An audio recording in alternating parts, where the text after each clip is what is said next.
Two traffic cops were deliberately hiding under a billboard to set up a speed trap.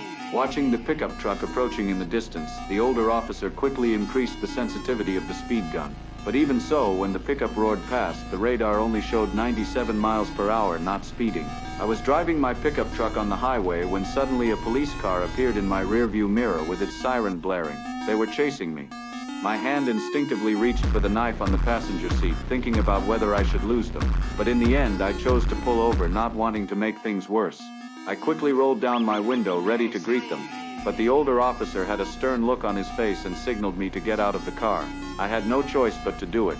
Getting out and looking at them in confusion, not understanding why I was being pulled over, the older officer pointed at the speed limit sign on the roadside and questioned whether I'd seen it. I glanced at the sign. It clearly said the speed limit was 100, and I hadn't been speeding at all. I immediately realized these two cops were deliberately giving me trouble.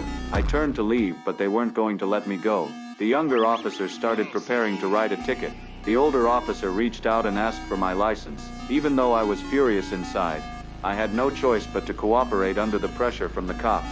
As I turned back to the car to get my license, I heard their mocking voices behind me. My hand instinctively reached for the knife, but I forced myself to stay calm and finally handed them my license peacefully. When the older officer saw I was from out of town, his attitude became even more arrogant and cocky, and he immediately told the younger officer to write the ticket. I tried to reason with them, softening my tone and begging them to let me off, but this only brought more humiliation. Soon, the ticket was handed to me. I had no choice but to take it.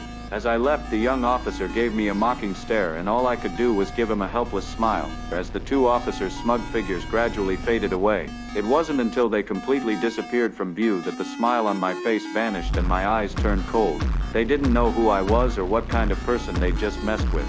I'd been lurking around Wolf Creek for years, hunting for isolated targets, and these two cops would soon understand they'd made a deadly mistake.